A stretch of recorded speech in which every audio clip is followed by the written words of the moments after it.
Bonjour à tous. Merci beaucoup de votre participation à ce séminaire sur le thème de la biodiversité. Donc, les récents rapports de l'IPBES et du GIEC, qui sont donc les panels d'experts sur les sujets respectivement de biodiversité et de changement climatique, font état de l'urgence en matière de pertes en capital naturel, en biodiversité. Et on parle aujourd'hui d'ailleurs de 6e extinction de masse. Donc, l'heure est réellement à l'urgence. Une autre référence, comme le Forum économique mondial, positionne la perte en biodiversité comme le deuxième risque pour la société pour les 10 prochaines années à venir en matière de sévérité. Et le Forum, d'ailleurs, le quantifie d'un point de vue monétaire, en valeur, et dit que 44 trillions de dollars par an seraient en risque pour des raisons donc, de perte en biodiversité et en capital naturel, ce qui représente quand même 50% du PIB mondial. Donc, dans ce contexte, les régulateurs européens et aussi français interpellent de plus en plus la sphère financière sur la façon dont les acteurs financiers peuvent attester de l'exposition de leurs actifs, mais aussi potentiellement de la participation de leurs investissements, de leurs actifs à cette perte en biodiversité qui est en fait principalement due à l'activité humaine, au-delà d'autres grandes tendances comme le changement climatique. Donc, dans cet environnement, compte tenu de cet état des lieux, la question de savoir comment nous, investisseurs, et comment la sphère financière va pouvoir justement attester de cette exposition, de cette participation, elle est cruciale parce qu'en réalité, il y a encore peu d'outils ou en tout cas peu de connaissances de la façon dont on peut mesurer l'impact de l'activité économique sur la biodiversité. Et de ce point de vue-là, le Forum pour l'investissement responsable a naturellement voulu s'emparer du sujet et fournir un guide, une référence ou une grille de lecture de ces outils, de ces méthodologies, de ces approches pour aider les investisseurs à répondre à ces questions. La commission recherche que je représente est également très impliquée sur ces sujets-là. Ce jour même, le FIR, en partenariat avec Iceberg Data Lab, publie un guide donc de l'investissement responsable, du sujet de l'investissement responsable et de la biodiversité, qui va justement faire le point, l'état des lieux sur ces différents instruments méthodologiques aujourd'hui à la disposition du monde financier pour mieux comprendre la question de l'exposition au risque de perte en biodiversité. Je vais laisser la parole tout de suite au président du FIR et au président d'Iceberg Data Lab, et je commence donc par laisser la parole à Alexis Mas, président du FIR. Merci beaucoup. Merci beaucoup à toutes et à tous d'être présents aujourd'hui à ce webinaire. C'est un peu une première pour la finance de s'interroger sur la biodiversité. Alors, pas tout à fait une première, heureusement, des pionniers ont commencé, mais c'est la première fois que sort un guide qui fait la synthèse de l'état des savoirs. Aujourd'hui, en matière climatique, de très grands progrès ont été faits et donc la finance, sans être capable de changer à elle seule le monde, a des produits qui permettent de participer à la lutte contre le dérèglement climatique. En matière de biodiversité, les innovations ne sont pas encore là, mais la finance s'y active et la démarche que nous avons faite invite à agir, invite chacun et chacune à s'emparer du sujet, à travailler et à proposer, on l'espère vite, des solutions à la hauteur de l'urgence. Alors, quand on le fait au FIR, on le fait toujours de la même façon, c'est-à-dire en réunissant un groupe d'experts, des académiques, des membres de la société civile et des professionnels engagés qui travaillent ensemble pour vous proposer aujourd'hui non seulement cet événement, mais donc ce guide qui n'est pas mu par une envie de promouvoir tel ou tel acteur, mais bien de proposer un état des savoirs et une invitation à l'action. Merci en tout cas à notre partenaire Iceberg Data Lab qui a largement contribué à ce qu'on espère être un guide utile, puisque telle est bien notre vocation. Merci Alexis. Mathieu Morin, président de Iceberg Data Lab, je te laisse la parole. Merci Lise, merci Alexis. Bonjour à tous. On est très content d'avoir eu cette opportunité effectivement de pouvoir contribuer à cette première brochure pédagogique qui vise à permettre aux praticiens de l'investissement socialement responsable effectivement d'approcher le sujet en maîtrisant les bases, c'est-à-dire d'où vient cette préoccupation de la nécessité de lutter contre l'érosion de la biodiversité. Quel est le cadre réglementaire qu'un expert, un praticien de la finance responsable commençant à travailler sur le sujet doit connaître et auquel il doit se référer, un cadre réglementaire riche et qui s'enrichit de mois en mois, comme vous le savez, et enfin, quels sont les principaux cadres conceptuels qu'il faut connaître, les sources de ce qu'on appelle les pressions sur la biodiversité, pour vous permettre concrètement de répondre à la question à partir de là, comment je commence à travailler sur le sujet. Et comme l'a souligné Alexis, ce qui peut nous rendre très, je dirais, confiants, les défis sont immenses, mais ce sur quoi on peut capitaliser, c'est tout le savoir-faire déjà acquis sur d'autres thématiques, et notamment le climat, où progressivement les concepts qu'on a déjà vus déployés d'empreintes, de trajectoires, vont commencer à s'enrichir et à se développer sur la biodiversité. Chez Iceberg Data Lab, on a l'occasion d'échanger avec des investisseurs sur ce sujet depuis 2 ans. Et ce qui remonte très souvent, c'est le besoin d'information. Le besoin de formation, c'est un champ d'investissement, je pense, très important pour toutes les institutions dans les années à venir. On est content, à travers ce cahier, de pouvoir contribuer à répondre à ce besoin. Et je dirais que l'événement de ce jour, à travers les différentes présentations et les tables rondes, permettront aussi, je dirais, d'enrichir votre réflexion sur la mesure et la gestion de l'impact sur la biodiversité de vos institutions. Merci beaucoup Mathieu. Donc, on a parlé effectivement du rôle du régulateur dans ce sujet de la mesure des risques en biodiversité et comment est-ce que justement la réglementation en vigueur en Europe, mais aussi en France, est en train de monter d'un cran. La ministre de la Transition écologique, Barbara Pompili, nous a fait l'honneur de nous consacrer un temps de parole pour justement présenter les ambitions et la perception de la France dans ces sujets de mesure de la biodiversité. Donc, je vous laisse en compagnie de Barbara Pompili, ministre de la Transition écologique. Bonjour à toutes et à tous. Je ne pouvais malheureusement pas être avec vous aujourd'hui, mais je tenais à vous adresser ce message. Depuis 20 ans, le Forum pour l'investissement responsable occupe une place prépondérante dans l'écosystème des acteurs financiers engagés en faveur de la transition écologique et de la préservation de la biodiversité en particulier. La publication de ce nouveau cahier en est encore une démonstration. Je le répète à chaque fois que l'occasion m'en est donnée. Dans la lutte contre la disparition de la biodiversité, nous avons besoin de la mobilisation de tout le monde. Et le FIR l'a bien compris. Le secteur de la finance doit prendre sa part. Les acteurs financiers français ont déjà montré par le passé leur engagement.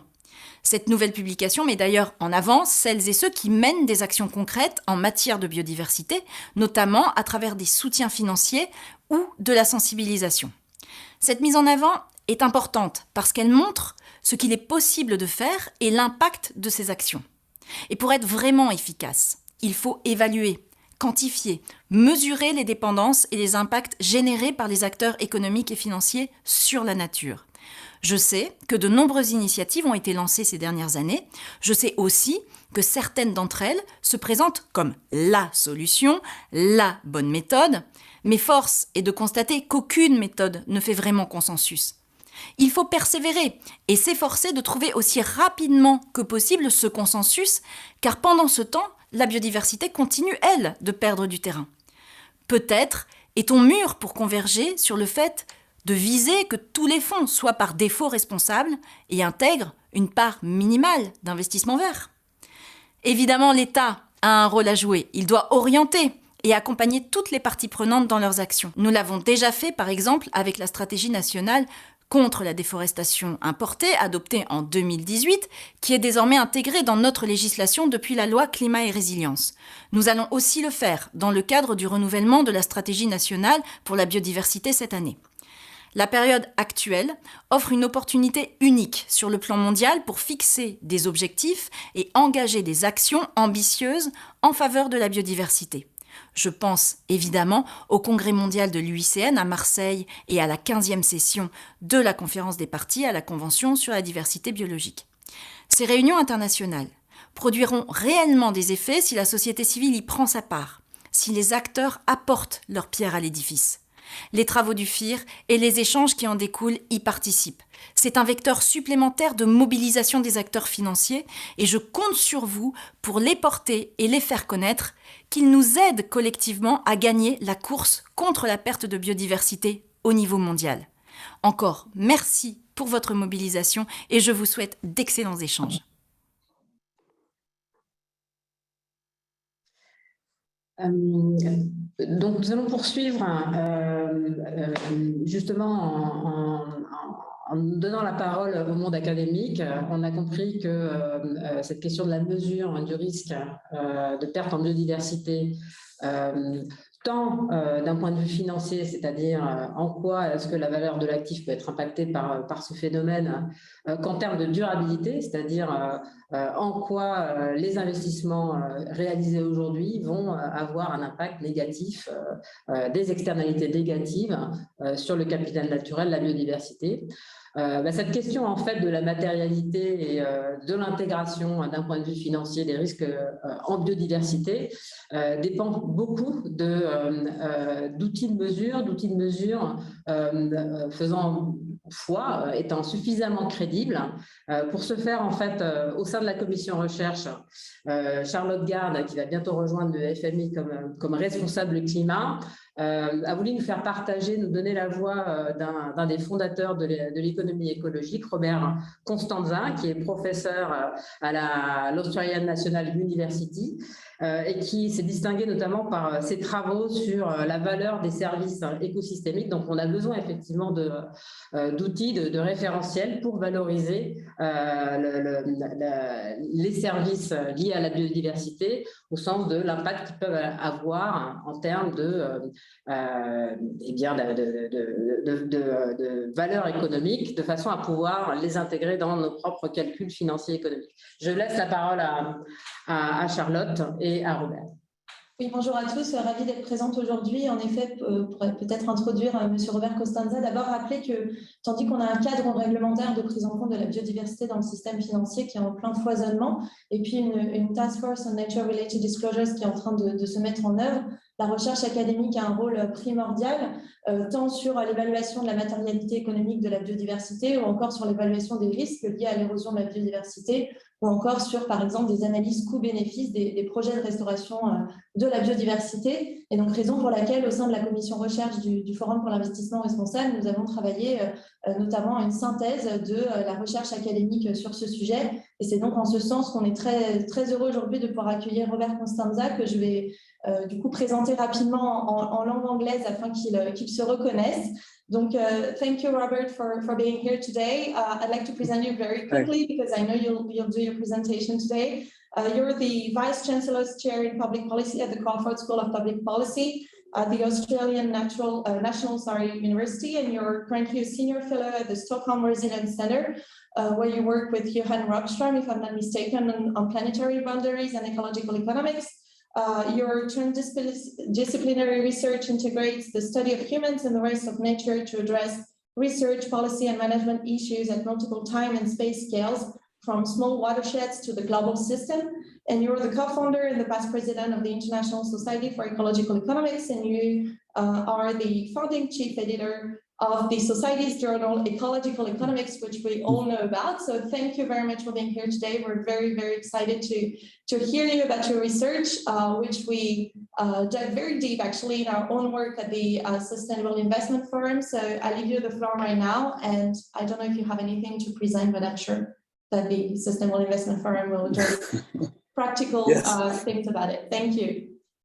Thank you. Thank you for that introduction, and thanks for having me. And I do have a PowerPoint to present, and sorry, it's not in French. Okay, so just a bit about investing in natural capital and ecosystem services. And I'm sure you all know what ecosystem services are by now, the benefits that people derive from functioning ecosystems. This is a diagram from the Millennium Ecosystem Assessment of several years ago now, dividing them into these 4 categories of provisioning, regulating, cultural, and supporting services. But there's over 17 to 20 different ecosystem services that we can talk about, and all of their various connections to the different constituents of human well-being, not just material consumption, but a whole range of other benefits. One thing that's missing from this diagram is the interaction with the other forms of capital that are really necessary in order to supply human well-being. So ecosystem services don't flow directly from natural capital. There's an interaction that's required with people, our human capital. There have to be people to benefit from those services. There has to be some social capital and infrastructure and governments and networks. There has to be some built infrastructure. So that the real challenge in building a sustainable human future is to understand the balance between these 4 basic types of assets, and really understanding how natural capital and ecosystem services contribute in combination with these other types of assets. So there's been a lot of interest globally in this issue of ecosystem services. I'm sure you've heard of the IPBES, Intergovernmental Panel on Biodiversity and Ecosystem Services, kind of the IPCC equivalent. There's the Ecosystem Services Partnership, which is a global group of researchers and practitioners around the world. So if you want to know more about who's doing what in this area, this would be a good place to go. The academic interest in ecosystem services has been increasing exponentially. This is just a plot from Scopus by year of the number of articles published on the topic of ecosystem services. You can see there are now almost 5,000 articles a year, and over 35,000 articles have been published on this topic overall in Scopus. So it's gotten a lot of attention. The most highly cited of these articles was one that we published back in 1997 in Nature on the value of the global ecosystem services and natural capital. And we estimated with a capital E, the total value of 17 different ecosystem services across 16 different biomes of somewhere in the range of $16 to $54 trillion a year, with an average of about 33 trillion. That's much larger, it was much larger than global GDP at the time. One thing we didn't control was what they put on the cover of the magazine that said pricing the planet. We didn't really mean pricing as much as valuing. And I think that distinction between exchange values and markets and pricing and the value of these services in terms of in their public goods is, I think, an important distinction that we have to keep in mind. Since that article was published and over that interval with all of those other research that has gone on, there's been a lot of updating of the estimates of those ecosystem service values.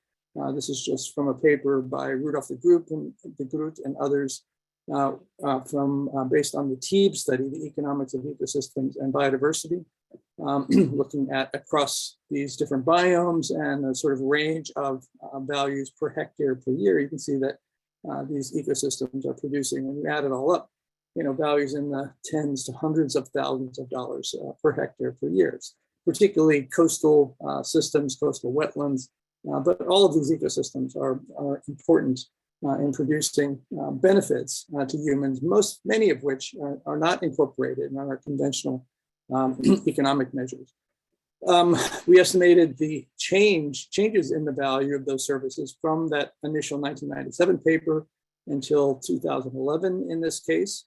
And we estimated that because of the land use change largely, but also because of increases or improvements in the estimates of the unit values of these ecosystems. We estimated the loss of ecosystem services between those 2 years in the range of $4 to $20 trillion a year. So we're losing a lot of the value of those assets because of depletion of the area largely. Just to put that in perspective, and to try to compare the value of those ecosystem services with global GDP. Some of that, those ecosystem services are captured in GDP, but many of them, or I would say most of them, are not. They're outside the market economy. And this is just a picture to give you at least an estimate of what those relative magnitudes are.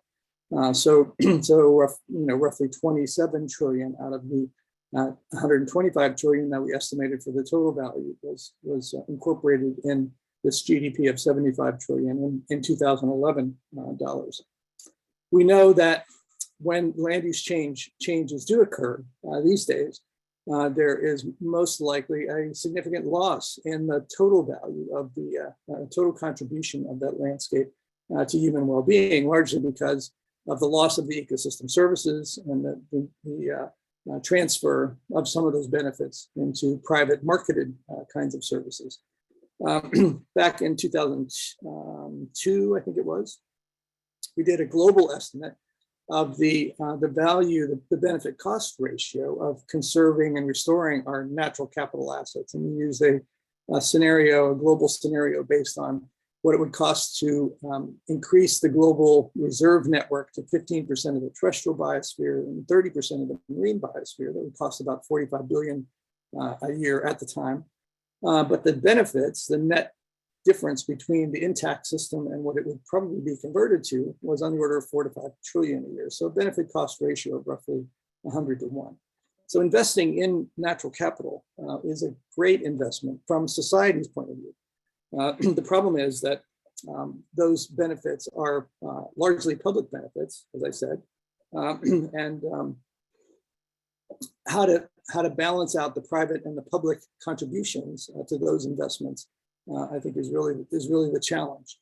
And research subsequent to this has shown that these sorts of benefits from investing in natural capital are significant. There have been literally thousands of additional studies since then. Sort of confirming these kinds of conclusions. We know that going into the future, we can make significant changes in the value of these ecosystem services, depending on what sort of policies and what sort of scenarios we engage in. This is a study that we did looking out to the year 2050, based on these 4 scenarios that were produced by the Great Transition Initiative: the conventional sort of business as usual market forces scenario, a policy reform scenario, a fortress world scenario, and a great transition scenario. This great transition scenario, I think, is more consistent with the Sustainable Development Goals, but it also incorporated a scenario where GDP was not really growing. It was actually decreasing slightly compared to some of the other scenarios. And I think that's part of the issue as well. We need to be able to measure better what are the real contributions to well-being, not just the increases in conventional marketed economic activity, which is all that GDP is measuring. And there's been a lot of recognition recently. GDP was never designed as a measure of societal well-being. And there was the Sarkozy Commission a few years ago that recognized that. So it's really well past time to leave GDP behind as our major measure of progress. Some alternatives, or the many alternatives exist. Actually, one of them is something called the Genuine Progress Indicator, which incorporates inequality and incorporates the damages to natural capital and climate change. It incorporates a whole range of other subtractions from GDP of things that really shouldn't be counted as positives. And according to that measure, globally, we estimated that around 1980, we moved from a position of real economic growth to a position of what Herman Daly has called uneconomic growth.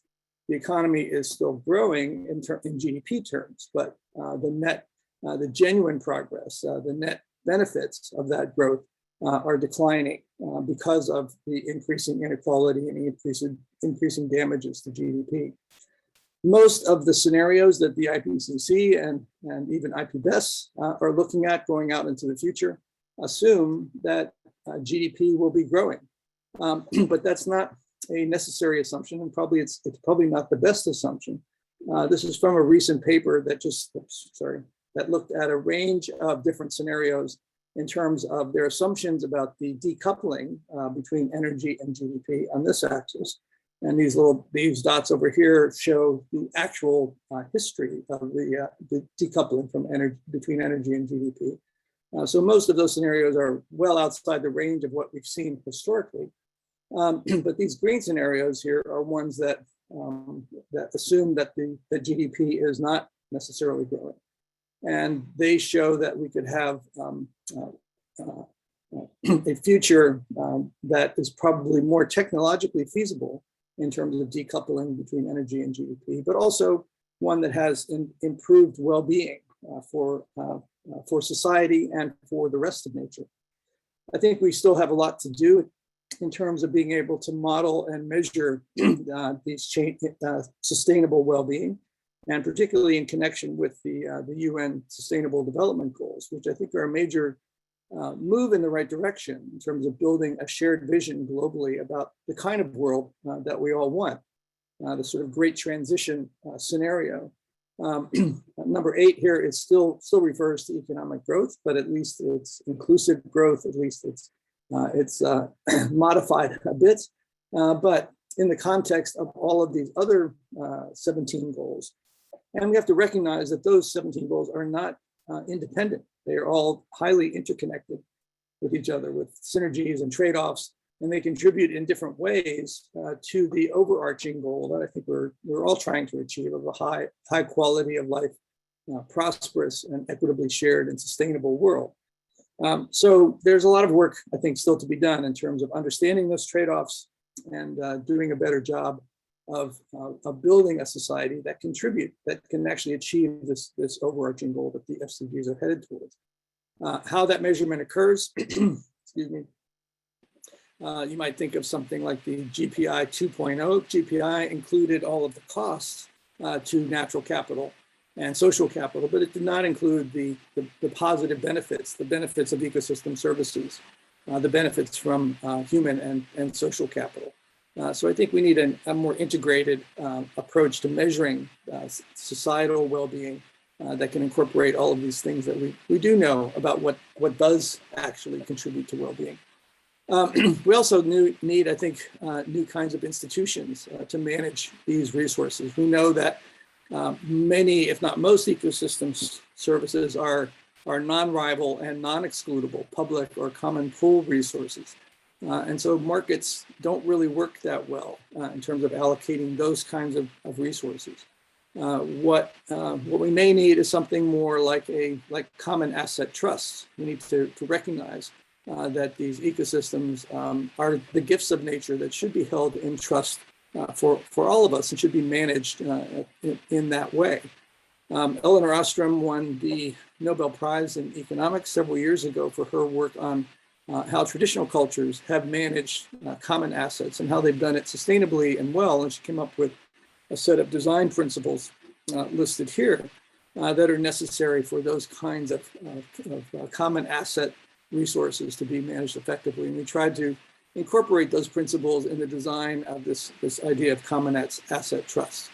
And those ideas are being implemented in Costa Rica and other places, but they also, I think, can help us to build better private-public partnerships to invest in natural capital. We need to be able to understand what the private versus the what the private investments versus the public investments are actually producing in terms of returns, because some of the products of natural capital are marketed and can be returned to the private investors. Others are non-marketed and benefit really the general public. So common asset trusts could help us build these more effective public-private partnerships and look at the way that different types of investors, public, private, et cetera, can invest in managing these ecosystems as whole systems, not picking them apart and trying to market specific ecosystem services. Even the carbon market has been quite problematic how do we think of these systems in a more integrated and whole systems kind of way? So this is from a recent paper that looks at how that might work for investment in wetlands restoration globally, and what the benefits and costs of that might be. So going forward, I think these ideas are consistent with the recommendations that are coming out of the Coalition for Private Investment in Conservation that are listed here. How do we blend the finance? How do we build public-private partnerships? How do we create larger awareness about what successful investments look like? How do we provide technical assistance to these project developers? How do we share data, et cetera? I think this sort of these common asset trust kinds of ideas can achieve most of those objectives and solutions. So just to conclude, I think to stimulate the necessary investment in natural capital and ecosystem services, we need better measures of well-being. First of all, that can include both the damages to natural capital and the positive contributions of natural capital and ecosystem services to well-being, well-being more broadly conceived, not just to GDP or to marketed economic activity. And to do that, I think we need new kinds of institutions, including perhaps this common asset trust idea, but ones that can enable effective public-private partnerships, ones that manage investments in natural capital in a more integrated, holistic way, sustainably and well. And I'll stop there. Thank you.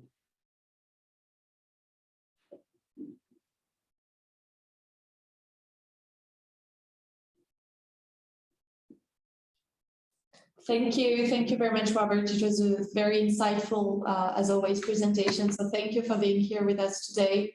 And I'm sure, there's a great connection between the presentation you made and the continuance actually of our webinar today, where you'll hear investors on this topic. It will be in French, so hopefully you get a bit of it. But thank you for being here today, really, and we look forward to keep working with you at the Sustainable Investment Forum. Thank you. Okay, thank you. Thank you Robert. Merci Robert, merci Charlotte. Donc en effet, c'est le moment de donner la parole aux investisseurs. On l'a vu avec Robert, il y a aujourd'hui des moyens en l'état de la connaissance académique de valoriser la perte en biodiversité et de mieux comprendre comment les investisseurs peuvent jouer également un rôle potentiellement dans le financement d'une meilleure résistance des systèmes écosystémiques et d'une préservation de la biodiversité. Peut-être juste quelques chiffres avant de laisser la parole à nos trois invités.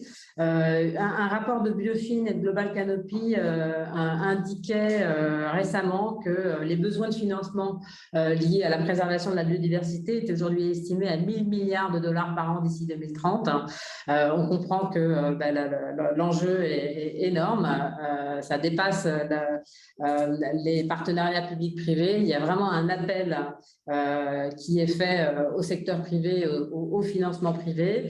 Les actions en faveur de la nature sont aussi quantifiées dans ce même rapport au sens des opportunités qu'elles peuvent apporter. Et on parle de montants comme 10 trillions de dollars par an, d'après une autre étude du Forum économique mondial. Donc, encore une fois, on arrive désormais à mettre des chiffres du point de vue de la sphère financière, des opportunités et des risques que la perte en biodiversité peut représenter.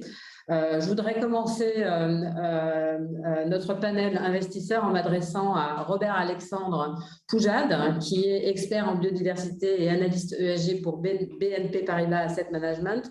Donc Robert Alexandre, je pense que l'un des premiers sujets qui nous intéresse, c'est de comprendre comment les risques et opportunités liés à la perte en biodiversité peuvent s'inscrire aujourd'hui ou s'inscrivent d'ores et déjà aujourd'hui dans la stratégie de financement des investisseurs. Quels sont les outils possibles, les points de repère et éventuellement les zones de friction, les obstacles pour que justement cette matérialité de la biodiversité soit bien prise en compte et internalisée dans les stratégies d'investissement des acteurs de l'industrie financière.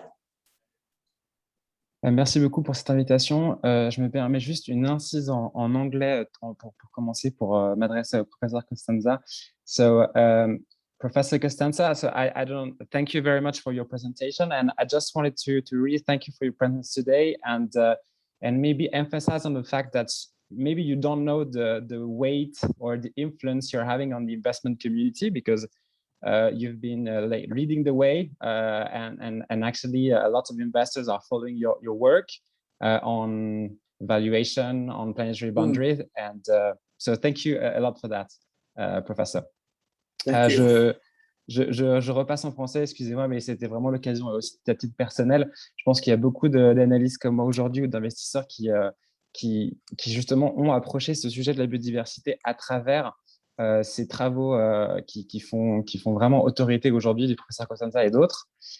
Et en fait, c'est vraiment un cadre de pensée que je pense qu'il faut qu'on essaie tous d'adopter en tant qu'investisseurs. C'est la gestion de la complexité, la gestion de ces risques, donc des risques physiques liés à la perte de biodiversité, des risques de transition, mais aussi des risques systémiques qui requièrent vraiment des grilles de lecture qui ne sont pas forcément les nôtres aujourd'hui dans le monde de la finance, et pour lequel on a besoin, bien sûr, de plus de données, mais aussi d'avoir en tête tous ces aspects et toutes ces interdépendances qu'évoquait le professeur Costanza. Donc, quand on parle effectivement de est-ce que la biodiversité est un sujet de matériel financièrement, c'est vrai que la présence aujourd'hui de tous les investisseurs et le séminaire, je pense, répond à cette question. C'est bien entendu, c'est le cas, sinon on serait pas là. Mais après, la question, c'est comment répondre à cette crise et comment gérer cette complexité. Je pense que le premier point, justement, pour répondre en termes de risque-opportunité, c'est qu'on n'est plus vraiment démunis aujourd'hui en tant qu'investisseur. On pouvait l'être peut-être il y a quelques temps. Et c'est notamment ce qui a peut-être déclenché l'intérêt côté investisseur et pour avoir des métriques d'impact biodiversité, par exemple, comme on a pu en avoir sur le carbone. Et c'est vrai qu'il y a eu un appel qui a été lancé l'année dernière avec donc AXA, Mirova, Sycomore, mais bien sûr, on a été rejoint par beaucoup d'autres investisseurs pour qu'on ait un provider qui nous apporte de l'information sur quel peut être l'impact d'une société sur la biodiversité. Donc, il y a eu plus de 6 000 milliards d'actifs sous gestion qui ont rejoint cet appel. Et aujourd'hui, voilà, on n'est plus démunis. On a Iceberg existe, il y a aussi Carbone 4 et CDC, il y a l'ANEC, il y a des outils qui existent. Donc ça, c'est vraiment quelque chose, je pense, qu'il faut avoir en tête, c'est qu'on ne peut plus dire que tout est indirect, qu'on n'y arrivera pas et qu'on n'a pas les données. Donc voilà, il y a des outils qui existent en termes de mesure d'impact. Alors, principalement l'impact négatif, c'est-à-dire combien une société peut contribuer à la perte de biodiversité. Sur l'impact positif, c'est vrai que ça, c'est un obstacle qu'on voit aujourd'hui. Et on essaie d'en discuter notamment au sein de PBAF, qui est Partnership for Biodiversity Accounting Financials, de comment est-ce qu'on inclut aussi l'aspect positif, parce qu'il y a des fonds, bien sûr, qui se lancent pour essayer de restaurer la biodiversité ou de restaurer les écosystèmes. Et donc, quand on essaie de flécher les investissements sur les sociétés plus vertueuses, on voudrait rendre compte à nos parties prenantes de l'impact positif potentiel créé, mais c'est vrai qu'aujourd'hui, on a un peu plus de mal. Et donc, ça, c'est un point sur lequel, effectivement, il va y avoir du travail à effectuer. Mais donc là, je parlais de l'impact, il y a aussi la dépendance. C'est vrai qu'aujourd'hui, les investisseurs essaient aussi de traduire quelle est leur exposition en termes de risque à la perte de biodiversité, donc à cet aspect de dépendance. De notre côté, on a regardé ce que fait Encore, qui est un outil public, donc qui permet de regarder quel est le profil de dépendance d'une société au service écosystémique. Et donc après, en agrégeant ces profils de dépendance pour les sociétés dans lesquelles vous êtes investi, vous pouvez savoir grosso modo, quelle est votre dépendance au service écosystémique pour tous vos investissements. On a fait ce travail l'année dernière. C'est vrai que c'était intéressant de regarder que voilà, on a vu que bien sûr on dépend beaucoup à l'eau et à d'autres services écosystémiques. Donc ça renforce des engagements qui peuvent être pris pour baisser votre empreinte hydrique, etc. Donc ça c'est voilà, il y a des outils qui existent sur cet aspect de la dépendance. Et puis, bien sûr, il y a aussi des outils qui sont à nos dispositions, hein, le CDP Water, donc sur l'eau, le CDP sur la forêt, le CDP sur le changement climatique. Donc là, les réponses des entreprises sont souvent très, très détaillées et ça permet d'affiner un peu ce qu'on peut recevoir de nos fournisseurs de données, hein, comme Iceberg, de façon un peu plus quantitative et donc d'affiner la partie un peu plus qualitative avec des éléments de réponse qui peuvent être parfois au niveau des sites de production des sociétés. Ce qui permet, quand on parle de rejet dans l'eau, par exemple, ou quand on parle de changement d'affectation des sols, ça permet d'avoir plus de granularité dans notre compréhension du risque et de l'opportunité. Et puis, voilà, donc tous ces aspects de mesure, je sens que je suis en train de finir mes 5 minutes. Oui, mais merci beaucoup Robert Alexandre, et je pense que ça me donne une bonne occasion de poursuivre cet échange avec Ludmila Strakodonskaya, donc experte biodiversité et analyste ESG senior pour AXA Investment Managers. Ludmila, ce serait intéressant qu'on ait votre perspective par rapport à tout ce que vient de dire Robert Alexandre, et donc le fait qu'effectivement aujourd'hui on a des éléments, on a des outils, on commence à avoir des instruments pour, en tant qu'investisseur, voilà, faire état et s'emparer de ce sujet-là. On a vu avec monsieur Robert Costanza que le monde académique aussi est pourvoyeur de beaucoup de références et d'idées. En marge de ce qui s'est fait sur le climat avec la TCFD et donc qui s'est déclinée pour la biodiversité avec la TNFD, je vous laisse nous en dire un peu plus sur ces référentiels peut-être plus structurants qui servent aussi de point de repère pour les investisseurs, de savoir qu'est-ce qu'on peut attendre des entreprises en termes d'impact biodiversité, qu'est-ce qu'on doit exiger finalement, et puis peut-être aussi de dire un mot sur ce qui se passe en France. La ministre l'a évoqué tout à l'heure, c'est vrai que le gouvernement français a été proactif sur les sujets environnementaux, en commençant avec l'article 173 qui s'est récemment transformé en article 29 pour donner la place au sujet de biodiversité. En quoi ça va fournir un terreau finalement d'innovation dans la communauté des investisseurs pour justement le développement de ces référentiels dont on a besoin, qui sont vraiment utiles, de référentiels crédibles, opposables, qui vont permettre en fait de faire objectif. Oui, bonjour, merci beaucoup de cette invitation-là. Donc, c'est un plaisir d'être avec vous, surtout en présence, notamment en présence du professeur Costanza. Et vous avez bien raison, Lise, Robert et professeur Costanza, sur le fait qu'on commence à avoir des outils et des informations aujourd'hui. Le problème peut-être aujourd'hui, ce n'est plus la disponibilité de données, mais la connaissance de données et les capacités de les exploiter de manière efficace et efficiente. Et c'est là où on a vraiment besoin d'un terrain un peu commun, des règles et des normes de reporting et de standardisation, de compréhension de ces données qu'on commence à avoir. Donc, il faut bien que les entreprises les comprennent d'une manière, de la même manière que les investisseurs, et qu'on puisse tous ensemble aller dans la même direction, notamment alignés avec les impératifs scientifiques, donc ce qui est très important aussi.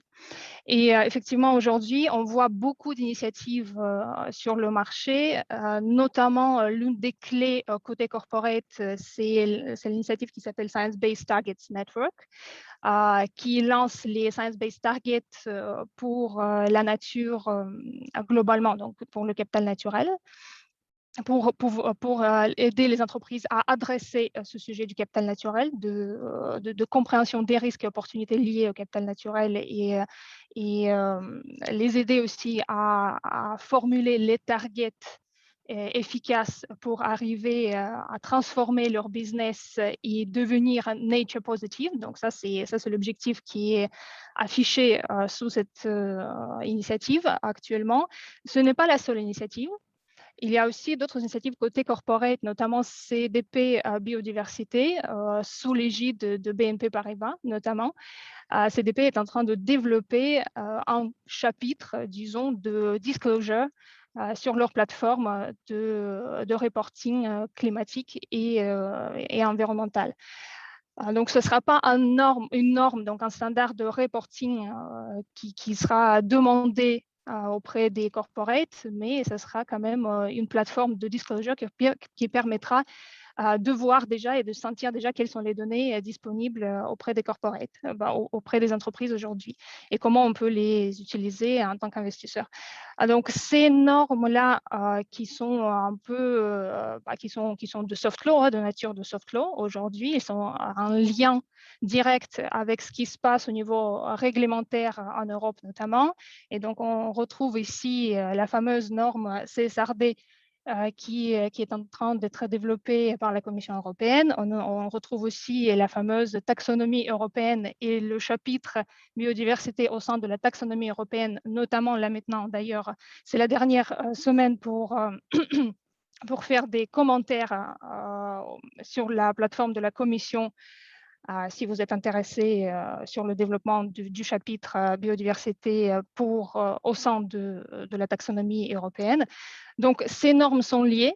Ils visent premièrement les entreprises, mais ils influencent aussi fortement les pratiques d'investisseurs, notamment par le lien entre la taxonomie européenne et le standard SFRD pour les investisseurs, notamment le lien très fort entre la norme CSRD et SFDR, encore une fois. Donc, on voit aussi qu'il y a une forte volonté d'aligner les standards et les normes et vraiment progresser l'ensemble, donc inciter à la fois les investisseurs et les entreprises à progresser dans le même sens, en lien avec les impératifs scientifiques, encore une fois, et en lien avec les problématiques concrètes financières qu'on arrive à identifier aujourd'hui sur la base de données qu'on a. D'autres choses, et je pense que Charlotte a touché, elle a dit un mot sur une autre initiative, TNFD notamment. Donc, c'est Task Force on Nature-Related Financial Disclosure. C'est l'initiative sœur de TCFD qu'on connaît tous. Donc, ça, c'est une initiative qui vise vraiment et concrètement donner des repères concrets aux investisseurs en termes de reporting environnemental global qui inclut le capital naturel. Donc, c'est un standard de reporting qui sera développé pour les investisseurs et par les investisseurs. Sur la base des connaissances d'aujourd'hui et futures également. Et on attend avec impatience ce standard qui sera divulgué notamment, on espère, en 2023. Donc, ce n'est pas encore fait. Il y a encore des choses à faire, à terminer au niveau international. Par contre, la France a déjà sa loi énergie et climat et l'article 29. Dans le cadre, nous, les investisseurs français, on peut déjà commencer à concrètement travailler sur ce sujet-là pour intégrer les informations sur les risques et opportunités liés au capital naturel dans nos décisions d'investissement. Et l'article 29, d'ailleurs, c'est un cadre assez innovant parce que c'est un cadre assez flexible parce que l'article 29 ne fixe pas de méthode à appliquer par les investisseurs. Par contre, cet article donne des objectifs très concrets à poursuivre et donc fixe une voie très concrète vers l'alignement avec les impératifs scientifiques et notamment la Convention sur la diversité biologique et la COP 15. Merci beaucoup, Julia. Je voudrais continuer avec Julia Foll, donc analyste ESG senior chez Amundi, qui a une très forte expertise sur les sujets de biodiversité et peut-être évoquer, parce que Ludmila en parlait, de la question du dialogue avec les entreprises sur ces sujets-là. Donc, on sait qu'il y a un cadre réglementaire de reporting qui a été développé à destination des corporates, des entreprises. Il y en a un autre qui est en train de se formaliser pour les investisseurs. Est-ce que entreprises et investisseurs parlent le même langage sur les sujets de mesure de biodiversité? Quels sont les obstacles aujourd'hui, Julien, qu'on peut rencontrer dans une démarche d'engagement qui reste quand même le moyen aussi de faire progresser le tissu économique sur ces sujets-là? Merci Lise, merci Lise et bonjour à tous. Donc en effet, notre démarche d'engagement actionnarial sur la biodiversité, peut-être commencer juste par resituer l'engagement chez Amundi. En 2020, on a engagé pas loin de 900 sociétés et ça représente à peu près 1500 engagements, dont 400 en relation avec le capital naturel, parce que le capital naturel fait partie d'un de nos 6 sujets d'engagement principaux.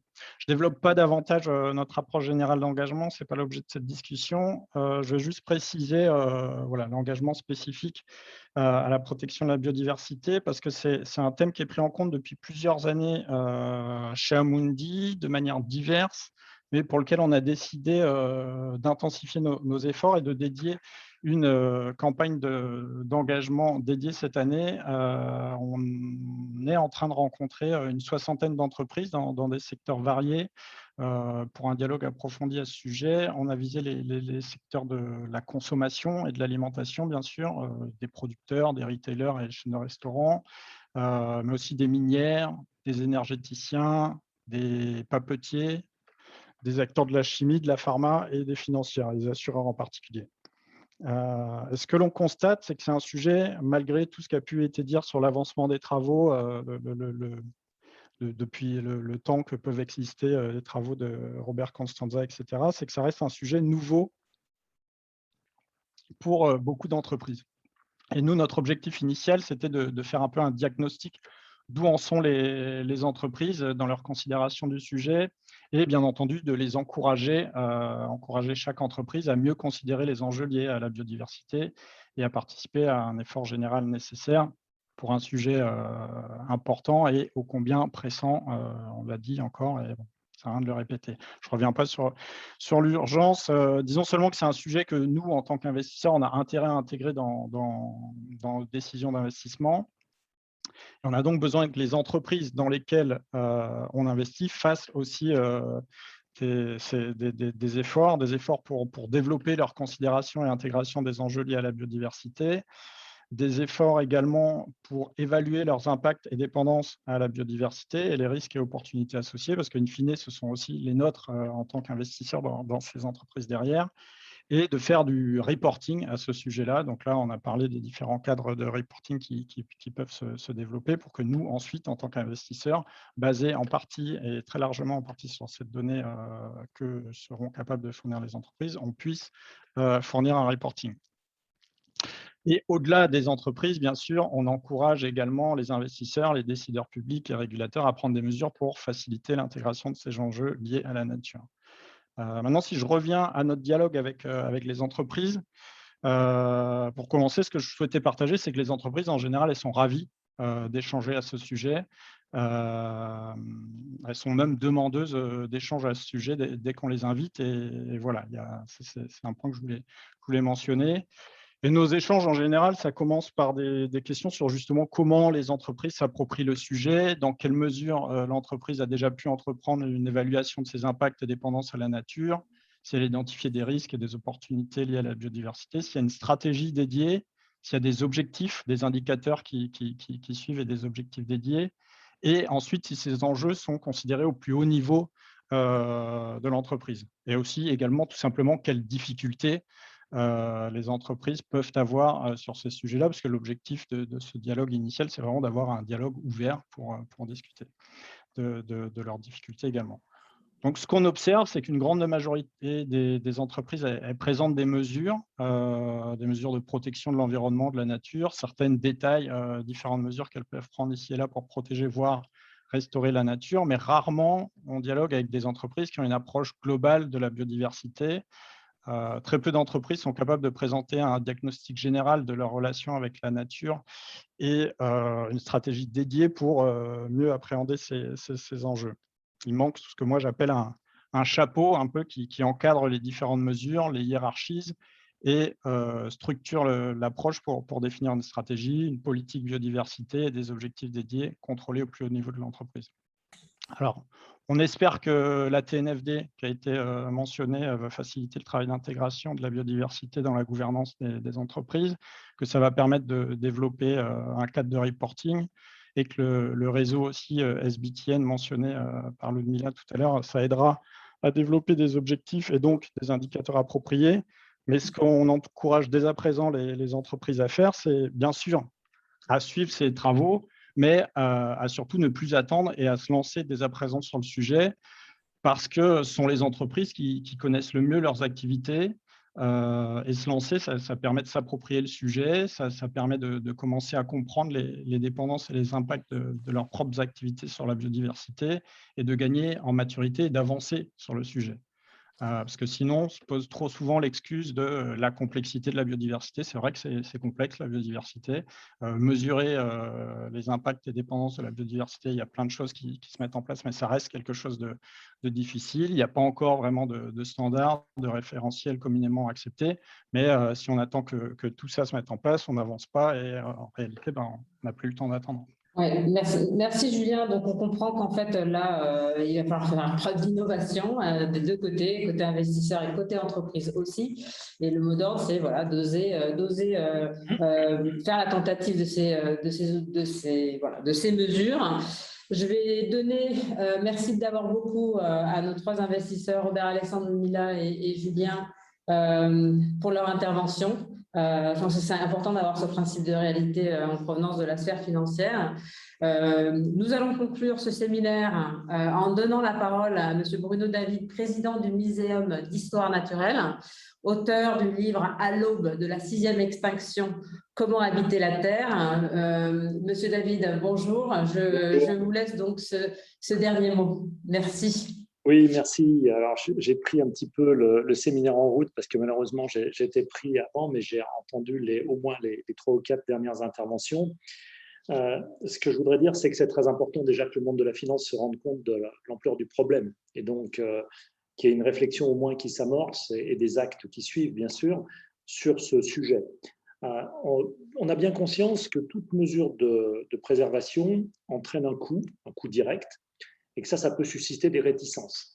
Mais ça a été déjà dit par les intervenants précédents, tout ça doit s'évaluer à l'aune aussi d'impacts positifs qu'entraînent ces mesures de préservation. Et simplement, jusqu'à présent, ces impacts n'étaient pas chiffrés ou ils étaient peu chiffrés, parce qu'on les considérait comme gratuits, comme naturels. Donc, ce qu'il faut apprendre à faire, c'est apprendre à les chiffrer. Et je ne parle même pas des externalités négatives qu'il pouvait y avoir à certains aspects de certains investissements, qui ne sont jamais prises en compte directement, mais on peut penser aux externalités négatives des transports, par exemple, qui est un secteur économique absolument florissant, mais qui en même temps entraîne des externalités négatives en coût de santé publique, d'hospitalisation quand il y a des accidents, de réfection éventuellement des routes, etc. etc. Donc, ça aussi, c'est pris en compte. Donc, pour dire que les coûts directs entraînent des réticences quand on fait un investissement, et que les impacts positifs étaient souvent considérés comme gratuits ou naturels. Et pour autant, ces impacts positifs sont très importants et on commence à les chiffrer, et c'est très important qu'on puisse commencer à les chiffrer. On sait que les pollinisateurs, alors c'est vraiment une mesure approximative, mais à l'échelle mondiale, on sait que ça représente à peu près 500 milliards d'euros ou de dollars d'ailleurs, c'est à peu près pareil, par an. Donc, c'est vraiment un réel service qui est rendu au monde entier. De manière plus anecdotique, les Anglais ont réintroduit des castors sur certains cours d'eau parce qu'ils se sont rendus compte que les barrages que faisaient les castors, ça permettait de réguler finalement les cours d'eau, notamment en période d'inondation, et que ça évitait quand même des coûts supplémentaires de réfection d'un certain nombre de territoires. Donc, ça avait une utilité. Pour autant, on ne rémunère pas directement les castors. Il y a eu des loutres aussi en Colombie-Britannique, au Canada. Il y a un modèle économique qui a été démontré où les loutres vont manger des poissons, donc ça va avoir un impact sur la pêche. Elles vont manger éventuellement certains coquillages, mais elles vont consommer aussi beaucoup d'oursins qui broutaient les algues, ce qui va permettre à d'autres poissons de revenir, etc. Et ça génère en plus une activité touristique très importante. Et quand on fait le bilan au bout du bout, on se rend compte que le bilan est très positif. Donc, on est à peu près d'accord sur la manière dont ça fonctionne. Maintenant, il faut en tirer des conséquences. Et ce qui manque aujourd'hui, ce sont des indicateurs, notamment disponibles pour la finance, et des indicateurs qui soient pertinents. Et je pense qu'on manque encore d'indicateurs pertinents. On manque d'indicateurs pertinents de manière un petit peu fine, sans doute, mais on manque surtout parce qu'il s'agit aussi de communiquer envers le grand public, de communiquer envers le monde politique également, et envers les gros investisseurs, les grands investisseurs. On utilise toujours le PIB. Et c'est une banalité maintenant de dire qu'on ne devrait pas utiliser le PIB. On sait très bien d'abord qu'économiquement, c'est une mesure qui est peut-être contestable scientifiquement du point de vue des économistes, mais du point de vue d'un écologue, c'est une mesure encore plus contestable. Parce qu'on parle maintenant depuis au moins une douzaine d'années de la mise en place d'un PIB vert qui permettrait d'intégrer dans le calcul du PIB le poids qu'on fait peser sur l'environnement, c'est-à-dire la manière dont on grignote notre capital environnemental quand on pilote un État, une entreprise, une activité. Et donc, il faudrait avoir cette capacité à construire un PIB vert qui serait plus honnête en termes de qu'est-ce qu'on fait, de l'impact global de nos activités, pris de manière plus générale. Donc, on manque un petit peu de ce recul. Et pour ne pas être trop long et pour terminer, je voudrais attirer votre attention sur une étude qui remonte à 2012, mais qui était très intéressante à mes yeux, et qui montrait la corrélation entre le PIB de pas mal des États des États-Unis, donc des États pris indépendamment les uns des autres, et il y avait une corrélation très positive entre le PIB de ces États et le nombre d'espèces qui étaient sur la liste rouge de l'UICN. Donc en gros, plus le PIB était important, plus il y avait d'espèces qui étaient menacées dans l'État en question. Donc il y avait une corrélation très nette entre le PIB tel qu'il existe aujourd'hui et finalement la pression exercée sur les environnements. Donc il faut s'interroger à partir de ça pour essayer tous ensemble de construire des indicateurs qui soient des indicateurs plus responsables et qui prennent plus largement les choses en compte. Et pour vraiment terminer, je pense qu'il faut qu'on sorte d'une logique d'affrontement aussi. Ça, je le dis souvent. On a trop longtemps été dans une logique d'affrontement avec des écolos d'un côté qui étaient censés avoir le bon rôle, qui étaient dans leur habit de chevalier blanc, qui étaient des écolos sympas, qui voulaient protéger la nature, les petits oiseaux, les petites fleurs, et c'était formidable. Et puis en face, il y avait des méchants entrepreneurs qui voulaient faire des tas de choses pas intéressantes, ou des méchants financiers, pour être dans le sujet du jour, qui voulaient investir là où il ne fallait pas. Je pense qu'il faut qu'on sorte de cette logique d'affrontement. Le problème est vraiment trop grave, il est devant nous, il faut qu'on réagisse vite. Et il faut qu'on réagisse tous ensemble en prenant en compte tous les paramètres de l'équation. Il ne s'agit pas de ne voir que l'intérêt des petites fleurs ou que l'intérêt des sociétés. Il faut voir comment on peut construire les deux. Il faut se mettre dans la tête, et là aussi ça a été dit, que les sujets d'environnement et de biodiversité, ce n'est pas quelque chose qu'une entreprise ou qu'un investisseur doit faire une fois qu'il a déjà fait le reste de son travail. C'est quelque chose qu'il doit considérer en amont, dans la stratégie de son entreprise, dans la stratégie de son activité. Donc sortons de cette logique d'affrontement, essayons de construire des choses ensemble, et au niveau des indicateurs, on a vraiment besoin d'indicateurs qui prennent en compte toute la complexité de la question. Voilà, merci. Merci beaucoup, Bruno David. Nous arrivons à la fin de ce séminaire. Je voudrais bien sûr remercier tous les participants qui sont encore en ligne et vous qui êtes connectés à ce séminaire. Sachez qu'il sera bientôt rendu disponible sur la chaîne YouTube du FIR. Par ailleurs, le cahier Investissement responsable et biodiversité sort aujourd'hui et sera également disponible sur le site internet du FIR. Je vous remercie beaucoup et je vous souhaite à tous une très bonne journée.